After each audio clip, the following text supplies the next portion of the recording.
C'est un petit chien noir qui a une tache blanche sur le museau. Une deuxième tout au bout de la queue. Ce matin, il joue comme tous les matins à la baballe. Et, comme tous les matins, il essaye de mâchouiller son nonos. Bonne journée, Cendreneige, sois gentil. C'est comme ça que l'appelle sa maîtresse. Parce que c'est son nom, tout simplement. Une fois la porte de la maison fermée, sa maîtresse partie au travail, Cendreneige promène ses patounes vers son ami la bougie. Mais, quand il s'approche, il entend...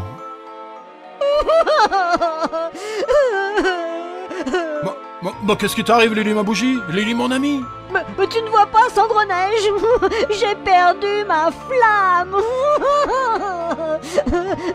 Sans ma flamme, je suis désespérée. Je suis la plus triste des bougies sur la terre. Je ne sers plus à rien.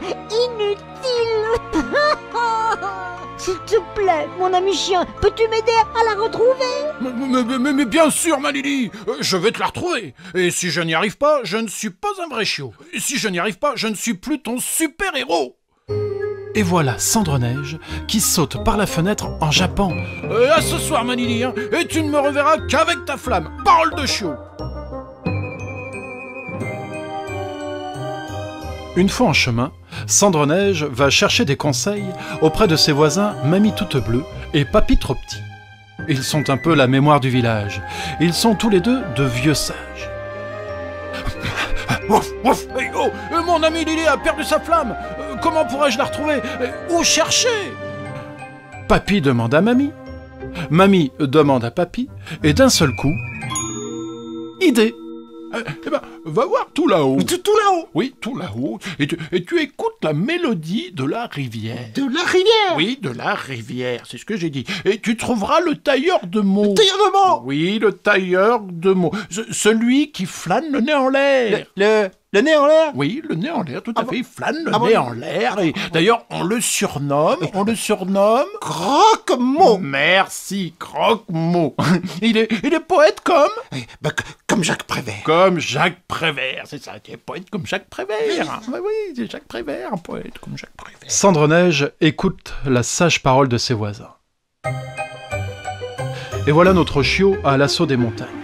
Il court le long de la rivière. Un rocher, 2-3 arbres, un pont suspendu de bois et de cordes, et tout au fond d'une immense prairie, la cabane de Croque-Mot, le poète.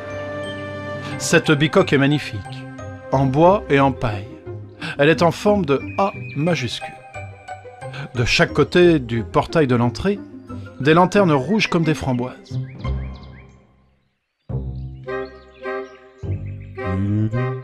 Croque-Mot chantonne en plein milieu de son jardin. Il est en train de jardiner. De son arrosoir coulent des phrases toutes faites. Il les saupoudre de son engrais virgule. Ici, un arbre, point d'interrogation. Là-bas, une fleur, point d'exclamation. Et volant un peu partout en rase-motte, des dizaines d'abeilles voyelles. Cendreneige interrompt Croque-Mot et lui demande oh, s'il te plaît, tu peux m'aider à retrouver la flamme de Lili la bougie? Lili, mon ami? Croque-Mot le regarde et lui répond. Tranquille. Point de précipitation. J'attends le facteur. Tiens, le voilà.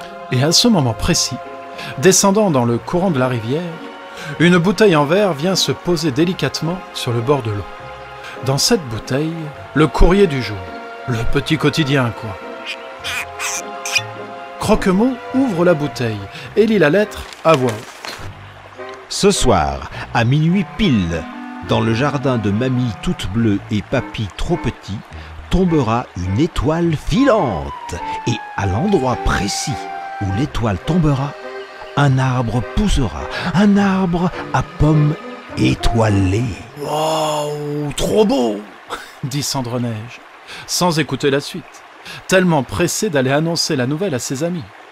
Le voilà courant à fond les patounes sur le chemin du retour, rapide comme une fusée pleine de poils.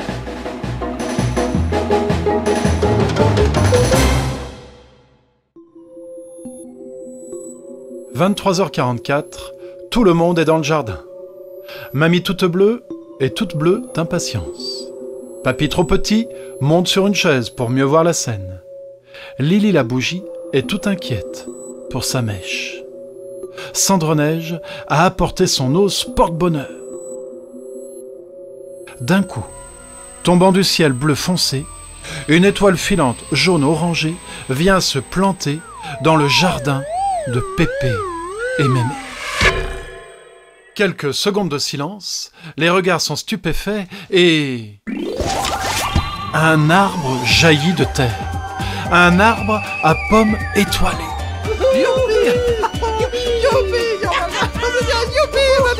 Tout le monde s'écrie.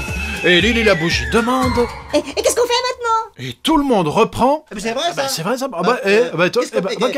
Qu'est-ce qu'on- Et Cendreneige s'exclame.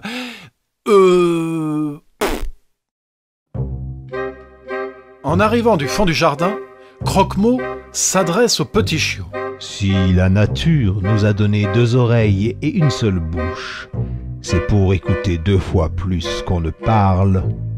Tout à l'heure, tu n'as pas écouté la fin de mon explication, boule de poil. Il s'approche un peu plus de Cendreneige et dans le creux de son oreille, lui chuchote. Alors, il faut que tu ailles vers l'arbre, comme ça, et puis tu prends Alors, Cendreneige trottine délicatement en direction de l'arbre fraîchement planté. Il cueille une très belle pomme étoilée et vient la déposer comme un chapeau pointu sur la tête de Lily. Soudain, une magnifique flamme se met à briller et scintiller sous les applaudissements des petits et des grands.